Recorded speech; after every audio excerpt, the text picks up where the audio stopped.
Comme par magie, elle nous a rejoint pour son conseil du cœur du jour. Voici Émilie. Et tout de suite, les conseils du cœur avec Émilie. Bonjour, alors je sais pas vous, mais moi le temps d'aujourd'hui tout gris, tout froid, ça me donne juste envie de rester sous la couette avec un bon chocolat et de binge-watcher une petite série sur Netflix.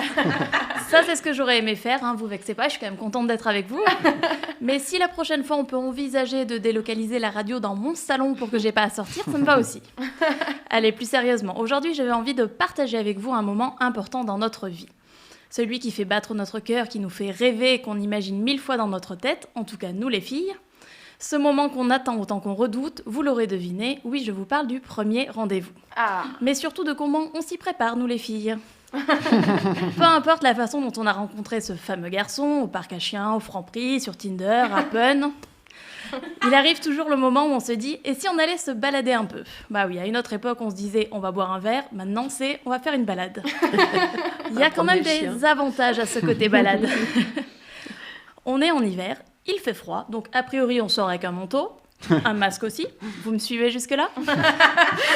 Si on doit trouver un côté positif à tout ça, c'est que forcément on peut se permettre de prendre moins de temps pour se préparer. Je vous laisse imaginer avant comment une fille se prépare pour un premier rendez-vous. On étale toute sa penderie par terre, on essaie 4 fois cette petite robe noire, 3 fois ce jean moulant.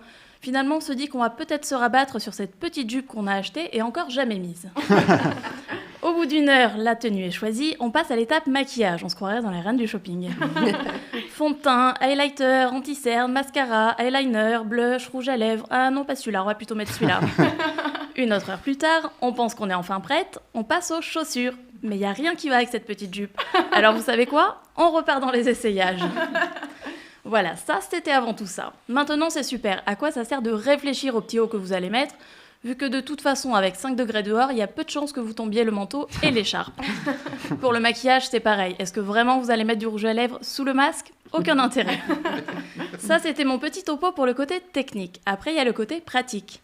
Le premier rendez-vous, c'est souvent ultra stressant. Qu'est-ce qu'on va se dire ? Et si on est mal à l'aise ? S'il est trop chiant, qu'est-ce qu'on va faire ? Où est-ce qu'on va aller ? C'est milliards de questions qu'on se passe en boucle. Et là encore, je vais vous dire, la situation actuelle, elle nous file un gros coup de pouce. Donnez-vous rendez-vous vers 16h30, 17h. Comme ça, si jamais ça ne colle pas, vous savez que vous aurez peu de temps à tenir. Eh oui, c'est la joie du couvre-feu.